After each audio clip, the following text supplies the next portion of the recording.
Thank you, Mr. Speaker, sir, the Honourable Prime Minister, the Honourable Leader of Opposition and Honourable Members of Parliament. I rise in support of the 2019 to 20 national budget as delivered by the Honourable Minister for Economy. And I start off by congratulating him and congratulating his team for a well-constructed budget, and notes that as part of this budget, investment in the national infrastructure is a top priority. The budget allocated to the Ministry of Infrastructure and Transport for 2018-19 was 165.2 million, and for the 29 to 20 budget, this now stands at 89.6 million, with a total allocation of 12.8 million for the Ministry of Disaster Management and Meteorological Services. This budget is a work-smart budget. Work smart because it requires brains, it requires innovativeness, it requires a strong team to be able to implement it. It's a budget to achieve a balance between expenditure, revenue, investment returns, public and private engagements, and prioritizing long and short-term needs. Prioritizing. We have heard already from the members of this side who talked about that everybody knows that there's a global slowdown. Everybody knows this. IMF has talked about it. The World Bank has talked about it. The Reserve Bank talks about it. A lot of the global slowdowns in the past, one of the reasons that we've been able to get past these global slowdowns in the past, because they have not affected our major trading partners. This one is. It's affecting the States, it's affecting New Zealand, it's affecting Australia, and when that happens, that impacts on us. And the impacts of this we're beginning to see from last year until now, and it continues to go on. Things are getting tougher, and this government realized that, so what do? We adjust. We adjust. We adjust what we're doing according to the situation that we find ourselves in. Let me tell you, when I first came to the ministry that I'm in now, I looked at some of the APA, the assessments that they did for their staff. I looked at one very senior staff, and they said, what's this guy's assessment of his performance? He said his assessment was 113% of what you're supposed to achieve. Then I looked at his budget. What was his? How well did he use his budget? His budget, amount of budget that he used was only 78% of the budget that he was supposed to use. So I have 78% of the budget, 113% performance. How can that be? Something's wrong. It tells us that we need to fix the systems. Either the targets are wrong or there's too much fat in the budget. Either the targets are wrong, listen, you might learn something. Either the targets are wrong or there's too much fat in this budget. This budget will allow us to eliminate all the fat. And it requires a special team to be able to do that, and this is the team that will deliver that for the people of this country. We have the brains, we have the character, we have the creativity, the innovation to be able to deliver that. So watch and learn. We know that in any organization, any country, it's not just about looking at people, it's looking at process and system. That's why I was appalled, Mr. Speaker, sir, when the Honourable Nawai Kula was asked, what is your alternate budget? You know what his reply was? Sack the Minister of Economy, sack the Prime Minister. His first solution is to blame somebody. First solution is to blame somebody. If you have ever run an organization in your life, you will know that 80% of the problems and 80% of the solutions come from fix the process and fix the system. And that is what we are going to do. Look at the process. I would recommend to the Honourable Leader of the Opposition, please take the people that are sitting in the front here, move them to the back.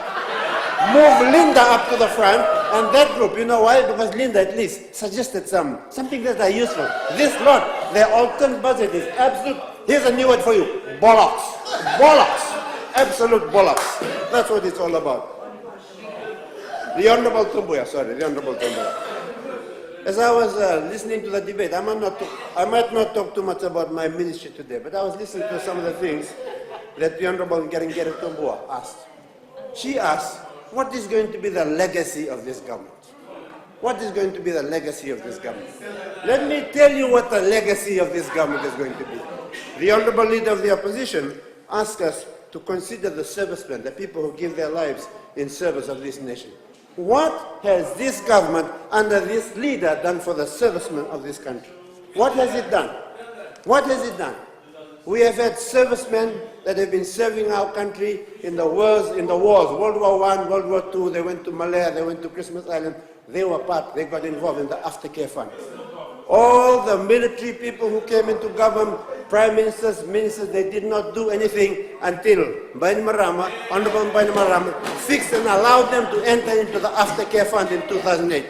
No other government had done that. He looked after the people that are in the service sector, the servicemen.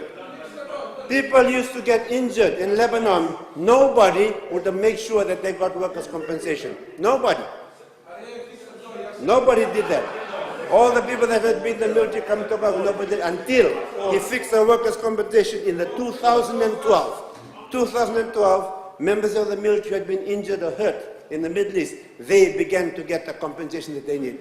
That is going to be the legacy of this government. We look after the servicemen of this country. From 2000, the location allowance used to be only $30. Who changed that? When did it change? It changed under the Bainimarama government. Despite the fact that we have other prime ministers who came from the security services, none of them did that. That is one legacy that we have. We have one other legacy. What do we do? The other legacy that we have. What is the legacy that we have? Other legacies. I've heard here comments, Mr. Speaker, sir, that this government does not look after the poor. Bollocks! Absolute bollocks! Absolute hogwash! Absolute rubbish! That is absurd. Today in this country, when a woman becomes pregnant and she's living in a rural area and she cannot have access to food, she cannot pay for it, she can get food vouchers that helps her to get good food so that the baby that is growing inside of her becomes a healthy baby because she's eating good food. That has never happened before until this government came into place. And when she's about to give birth and she has no money to look after the baby, government gives her $1,000 for that baby. $1,000 to help her raise that baby up. When the baby is born, when the baby is about to go into primary school, there's $500 that is available. And as they're living at their home, they don't have a lot of economy, they don't have a lot of money, their water and their electricity is subsidized to make sure they can look after themselves. When they go to work, they realize now that their taxation rates, the taxation threshold has gone up to $30,000. So if she's getting 10,000 or 12,000 or 15 or 18 or 25,000, she does not pay a cent of income tax. That is what this government has done for the people of this country. That is going to be our legacy.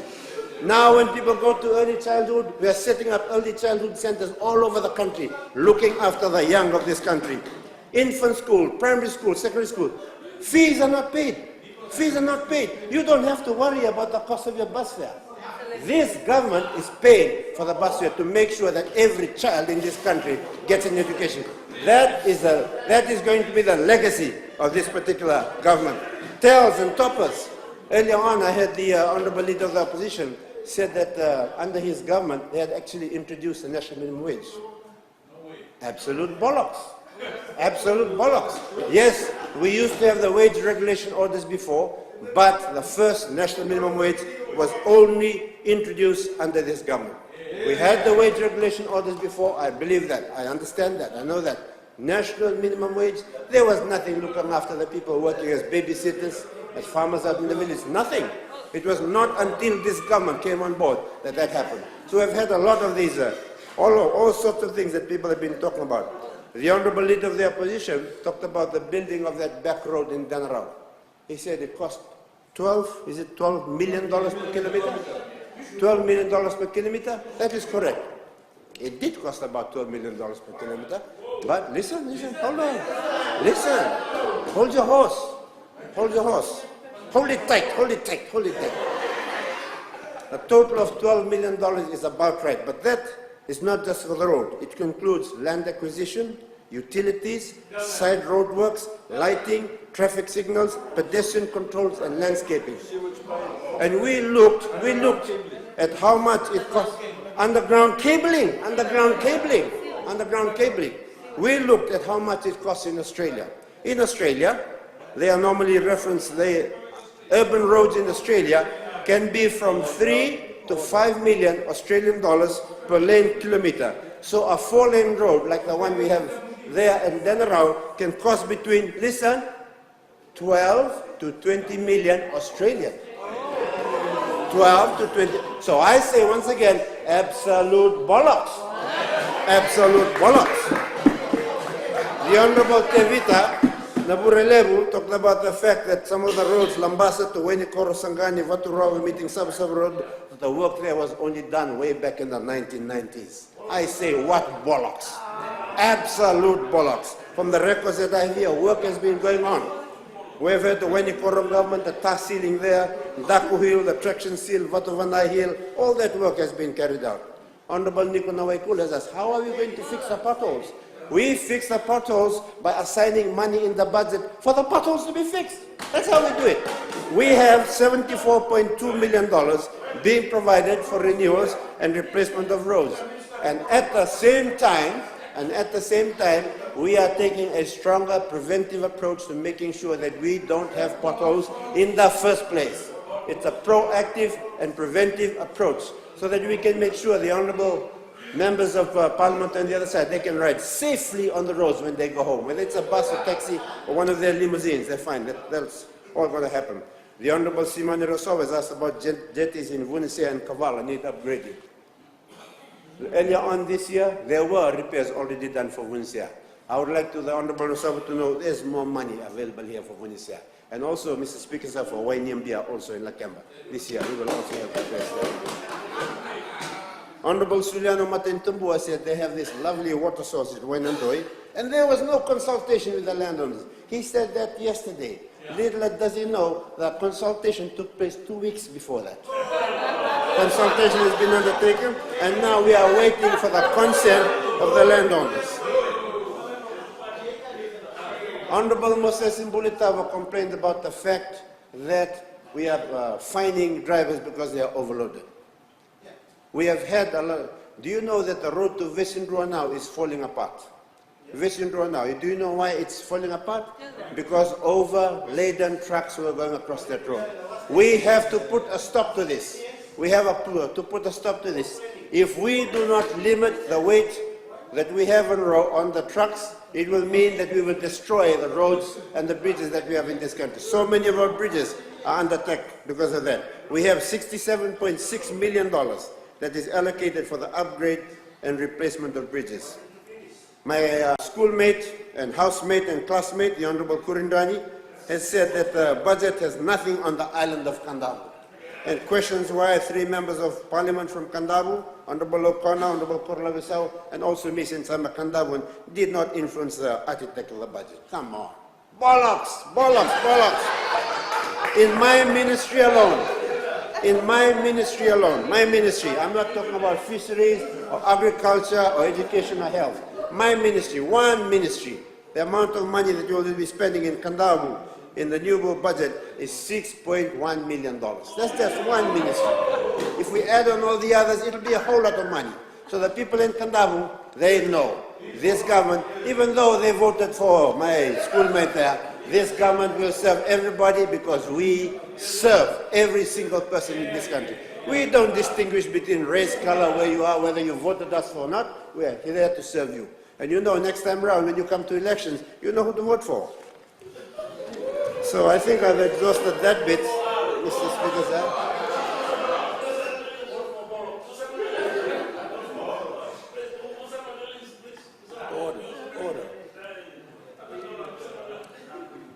Well, it behooves us to move on.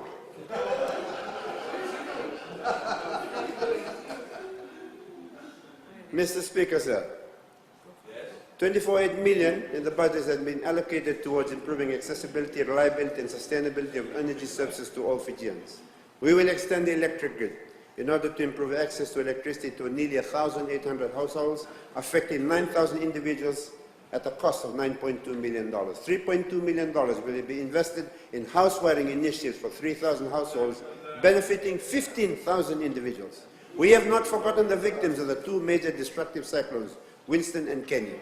$3 million has been allocated to continue rehabilitation works in areas damaged by these cyclones. The ministry is expanding effort and money to the tune of $5.4 million to install solar home systems, benefiting 3,253 homes and 16,000 individuals. $350,000 will be spent on upgrading the biofuel mills at Moala and Matuku. We intend to reduce fossil fuel using bioenergy sources by 3% by 2022. We intend to present the change in the way we do things and how it impacts the citizens of Fiji. With these upgrades and transitions towards renewable and sustainable energy sourcing, more families in Fiji will have access to electricity, contributing to their participation in the future green and blue economies of Fiji. Mr. Speaker, sir, even with a reduced budget, my ministry will be able to continue to provide electricity to the planned target of 5,000 homes per year.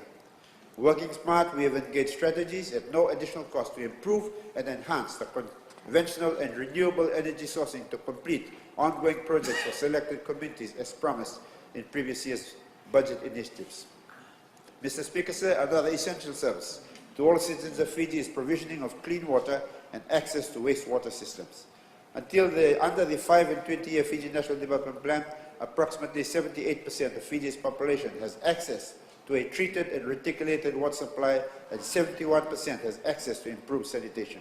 $807,900 has been provided to the Department of Water to ensure that the department is able to deliver its services throughout the year, and a further $258.7 million has been allocated to the Water Authority of Fiji. The specific water insurance projects that are part of the 1920 budget include approximately 300,000 Fijians shall benefit from the construction of the 40 megaliter new water treatment plant at Viria in Neitasiri, construction of a 10 megaliter reservoir at Waitolu, and the laying of 26 kilometers of pipework. 52 billion will be invested on these projects, with completion estimated by the year 2021. Approximately 285,000 Fijians will benefit from the 30.6 million that has been allocated to improve water quality supply as per the following projects: construction of 5 water treatment plants, Waiwai and Deumba, Nangando, Munindawa, Neitasiri, Sabsabu and Levuka, and Namau and Balibuto. Construction of 6 new reservoirs to increase bulk water storage in Nandi Hospital, Lautoka Hospital, Flaggers Avenue, Tadirua East, Taubengabengamba, and Lolombalabu in Nandi. 25.1 million has been allocated for the water distribution projects, which include hydraulic mains improvement projects for the replacement and duplication of aged pipes to reduce water loss. This also includes critical infrastructure upgrades to ensure that existing water articulation systems meets current water demands. 11.2 million has been allocated for the rural water supply projects, which include the construction of 32 rural water schemes nationwide to benefit 8,411 people, including villages, hospitals, and schools.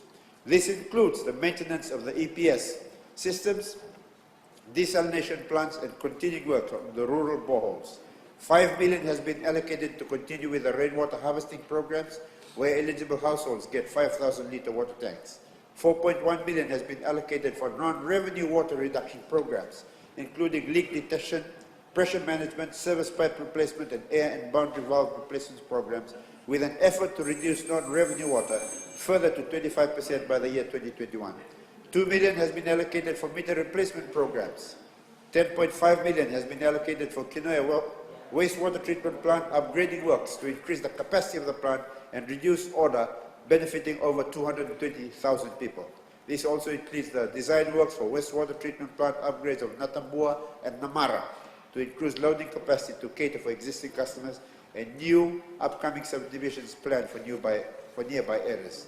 2.3 million has been allocated for emergency response contingencies. 8.6 million has been allocated for electrical upgrading projects.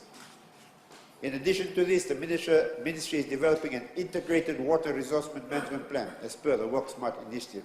This plan is slated to be completed by the year 2021. The responsibility to provide access to transportation for all Fijians is divided between the Fiji Roads Authority, the Land Transport Authority, and the Department of Transport and my ministry. This is for the provision of an efficient and sustainable transport network for the country. Between these agencies, 419 million has been allocated to the Fiji Roads Authority, 26.68 million to LTA, and 2.8 million to the Department of Transport. These three organizations will work together to plan and use these funds to achieve the overall objectives of the land transport sector for Fiji. To improve standard of existing road networks, some of the key highlights of FRA include 60 million on maintenance programs, 36.1 million on renewals and replacements of existing roads, 62.4 million on upgrading and replacement of bridges, 1.4 million on maintenance and renewals of jetties, 33.5 million on construction of footpaths and bus shelters and signage in peri-urban and urban areas. 8.7 million on street light improvement, 26.4 million on capital congestion and capacity improvements, and 52.3 million to expand and improve the rural and maritime areas road network. 5 million has been allocated for the design and construction of a 4-lane road from the Soso Junction to Lotoka to improve the travel time. Mr. Speaker, sir, the Ministry is taking on the initiative to create a comprehensive national approach to road infrastructure issues affecting us all. We wish to reduce, if not eliminate, repetitive expenditures on fixing roads and related assets. The Ministry of Disaster Management and Meteorological Services plays an important role in our country. It has been allocated a total budget of 12.8 million for the year, and of this amount, 8.8 million is for operating expenditures and 4 million for capital. 400,000 for the purchase of specialized equipment for Lotoka Lodala Weather Forecasting Center, 138,000 for the Geo-Sustainable Operational Environmental Satellite System upgrades, 50,000 for awareness activities around the DRR policy, 800,000 for disaster relief and rehabilitation funds, 1.8 million for the upgrade and maintenance of evacuation centers, 200,000 for upgrade of outer island stations on Viwa and Undu Point, and 265,000 for the installation of water level and rainfall telemetry equipment. Mr. Speaker, so I know I have finished my time, but in conclusion, I have not talked about the works component of my ministry, but I wish to thank the Minister for Economy and the government for the work-smart budget that calls for the 4 E's of leadership. 4 E's of leadership, and that's what we have. We have energy, we energize the people that work for us so they can find new solutions. We have the edge to make tough decisions, and we will execute on our plans. Thank you very much, Mr. Speaker.